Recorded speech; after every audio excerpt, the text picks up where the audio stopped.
চুপিসারে বিয়ে সারলেন পরিণীতার এই নায়িকা। জি বাংলার পরিণীতা রায়ান আর পারুলের দারুণ জুটি অভিনয়ে দেখে ভক্তরা ভীষণ খুশি। সিরিয়াল দারুণ চলছে, আর এই আনন্দের মধ্যেই এলো আরও এক সুখবর। এই খবরের চমক আরও বেশি, কারণ যাকে নিয়ে আলোচনা তিনি নন পারুল ওরফে ঈশানী। বিয়ের আসল পাত্রী হলেন পারুলের বন্ধু সিরিয়ালের সুমেধা, মানে অভিনেত্রী পিঞ্জালি দাস। হ্যাঁ, একেবারে চুপিসারে বিয়ে সেরে ফেললেন তিনি। 11 বছরের প্রেম অবশেষে পেল পরিণতি। 13 নভেম্বর বিয়ে করেছে। প্রেমিক শান্তু চক্রবর্তীর সঙ্গে আইনি বিয়ে, বাগদান আর মালাবদল সবই সেরেছেন একই দিনে।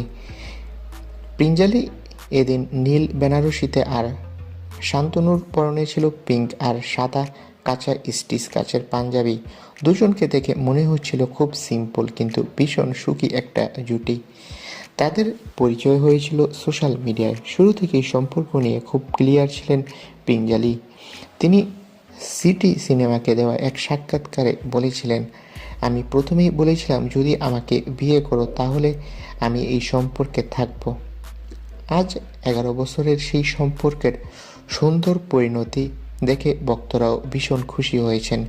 নতুন জীবনের জন্য শুভেচ্ছা রইল পিঞ্জলি আর শান্তনুকে।